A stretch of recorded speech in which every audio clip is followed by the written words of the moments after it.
पुनर्जन्म लेने के बाद सबसे पहली चीज जो मैंने की वह थी अपनी छिंगबई यूनिवर्सिटी की प्रवेश पत्र को मक्के के खेत में दफना देना, फिर शहर जाकर एक नकली पत्र बनवाना। देखिए, अपनी पिछली जिंदगी में मेरी मंगेतर और गांव के मुखिया के बेवकूफ बेटे ड्यू जीटिंग दोनों ही कॉलेज में दाखिल हो गए थे। मैं ही अकेला था जिसे दाखिला नहीं मिला था। उसने उसी वक्त मुझे छोड़ दिया, ड्यू जीटिंग के साथ चली गई और मुझे गांव में खेतों में मजदूरी करने के लिए छोड़ दिया। फिर एक दिन ड्यू जीटिंग कुछ सहपाठियों के साथ वापस गांव आया। वे लोग उसे चेन फान कहकर बुला रहे थे। तभी मुझे एहसास हुआ कि उसने मेरी पहचान चुराकर कॉलेज में दाखिला लिया था। मैंने उसे इस बारे में सामना किया तो उसके पूरे परिवार ने फू यानजिए के साथ मिलकर मुझे मरवा डाला। अगली बात जो मुझे याद है, मैं उसी दिन पर वापस जाग गया जिस दिन प्रवेश पत्र आया था। तो इस बार मैं चुपचाप शहर चला गया, एक नकली पत्र बनवाया, डाकिये के ध्यान देने से पहले उसे असली पत्र से बदल दिया, असली पत्र को एक जार में सील किया और उसे मक्के के खेत में गाड़ दिया। फिर मैं वापस गांव की ओर चल पड़ा। जैसे ही मैं गांव में दाखिल हुआ, वहीं पर वे दोनों खड़े थे। फू यानजिए और ड्यू जीटिंग गांव के प्रवेश द्वार पर मेरा इंतजार कर रहे थे। फू यानजिए ने मुझे देखते ही बोलना शुरू किया, चेन फान, डाकिया जल्दी ही आने वाला है, तुम घर चले जाओ, अगर कोई प्रवेश पत्र आया तो मैं तुम्हारे पास ले आऊंगी। मैं मुस्कुराया, सिर हिलाया और सीधा घर चला गया। मैंने अपने प्रवेश पत्र की ओर देखा और मुस्कुरा दिया। ड्यू जीटिंग को बिल्कुल अंदाजा नहीं था कि वह पहले ही मेरे पास है। उसके पिता गांव के मुखिया थे, इसलिए अभी झगड़ा करना मेरी जिंदगी और मुश्किल बना देता। अभी के लिए मुझे शांत रहना होगा और कॉलेज पहुंचने के बाद ही उससे और फू यानजिए से निपटना होगा। कुछ ही देर बाद फू यानजिए और ड्यू जीटिंग मेरे दरवाजे पर आ गए। चेन फान, क्या तुम्हारा कॉलेज में दाखिला नहीं हुआ? जब फू यानजिए ने यह कहा तो मैंने उसकी आंखों में घबराहट देखी। पिछली जिंदगी में मैं इतना हैरान था कि मैंने यह नहीं देखा कि वह और ड्यू जीटिंग कितने बेचैन थे। अब मुझे पता था कि वे दोनों शुरू से ही मुझे फंसा रहे थे। कोई बात नहीं, अगर मेरा दाखिला नहीं हुआ तो मैं शहर में जाकर काम ढूंढ लूंगा। फू यानजिए और ड्यू जीटिंग ने एक दूसरे की ओर देखा और उनके चेहरों पर राहत साफ झलक रही थी। चेन फान, बाहर की दुनिया बहुत कठिन है, मैं तुम्हारे लिए गांव में ही कुछ काम देख लेता हूँ, यहीं रुक जाओ। मैं जानता था कि वह मुझे यहाँ क्यों रोक रहा था। उसे डर था कि मेरे जाते ही उसकी चोरी पकड़ी जाएगी। शुक्रिया, पर मैं जा रहा हूं। मेरी बात सुनकर दोनों के चेहरे के भाव बदल गए। चेन फान, यहां काम करने में क्या बुराई है? गांव के सभी लोग तुम्हारा ख्याल रखेंगे।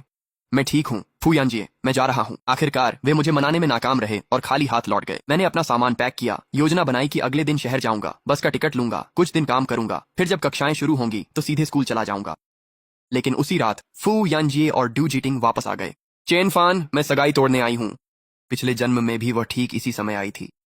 ड्यू जीटिंग ने उसे 1000 युआन दिए और उसने मुझे 500 युआन दिए, यह कहते हुए कि यह मेरे परिवार की दहेज की रकम लौटाने के लिए है। उस समय मैं बुरी हालत में था, बस पैसे ले लिए और उसे विवाह अनुबंध दे दिया। लेकिन इस बार ऐसा नहीं हुआ।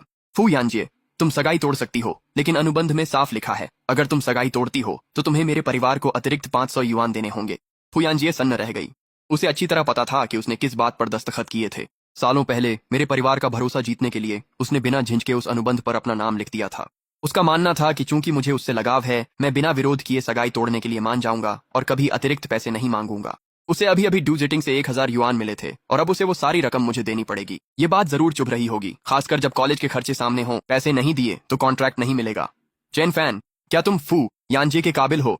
काबिलियत की बात छोड़ो, सगाई तोड़नी है तो पैसे दो, वरना मैं कोर्ट जाऊंगा और उसका कॉलेज का सपना टूट जाएगा। जैसे ही मैंने यह कहा, फू यानजिए का चेहरा उतर गया। कॉलेज उसके लिए कोई विकल्प नहीं था, इसलिए उसने तुरंत ड्यू जीटिंग से मिले पूरे 1000 युआन मुझे थमा दिए। फू यानजिए, ये रहा शादी का अनुबंध, ले लो इसे। मैंने उसे अनुबंध थमाया, उन्हें जाते हुए देखा, फिर अपना बैग उठाया और सीधे मक्के के खेत में गया, जहां मैंने जार में अपना प्रवेश पत्र छुपा रखा था। उसे खोद निकाला। मैं रात के अंधेरे में चुपचाप निकल गया, सीधे शहर पहुंचा, एक गेस्ट हाउस में कमरा लिया और आखिरकार चैन की सांस ली। शहर पहुंचने के बाद मैंने स्कूल के पास ही एक नौकरी ढूंढ ली और कक्षाएं शुरू होने का इंतजार करने लगा। ज्यादा समय नहीं बीता था कि पहला दिन आ गया और मैं अपने प्रवेश पत्र के साथ अंदर चला गया।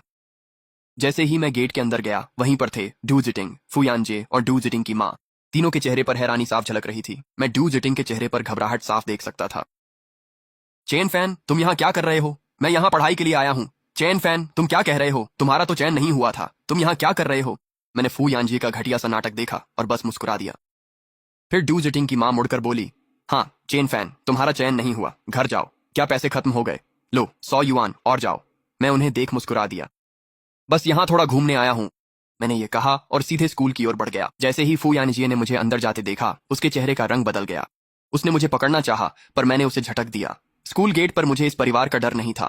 फू यानजिए, मैं स्कूल जा रहा हूँ, क्यों रोक रही हो? चेन फैन, तमाशा मत करो, तुम्हारा चयन नहीं हुआ, घर जाओ। फू यानजिए, तुम मुझे आदेश देने वाली कौन होती हो? मैं कहाँ जाऊं, ये तुम्हारी चिंता नहीं है। फू यानजिए चौंक कर बोली, मैं तुम्हारी मंगेतर हूँ, क्या मेरा कोई हक नहीं? फू यानजिए, शायद तुम भूल गई, तुमने वो कॉन्ट्रैक्ट ले लिया था, अब सब खत्म हो गया है। मेरी बात फू यानजे को बहुत गहरी लगी। मुझे पता था कि वह मुझे इसलिए रोक रही थी क्योंकि उसने डू परिवार से वो 1000 युआन लिए थे, और अगर किसी को पता चल गया कि उसने डू जिटिंग की मदद से मुझे धोखा दिया है तो वह बड़ी मुसीबत में पड़ जाएगी। इसी वजह से वह इस वक्त डू जिटिंग से भी ज्यादा घबराई हुई थी। मैंने उसे देखकर हल्की सी मुस्कान दी और उसे एक तरफ धकेल दिया। मेरा यहाँ होना तुमसे कोई मतलब नहीं रखता, मैं जा रहा हूँ।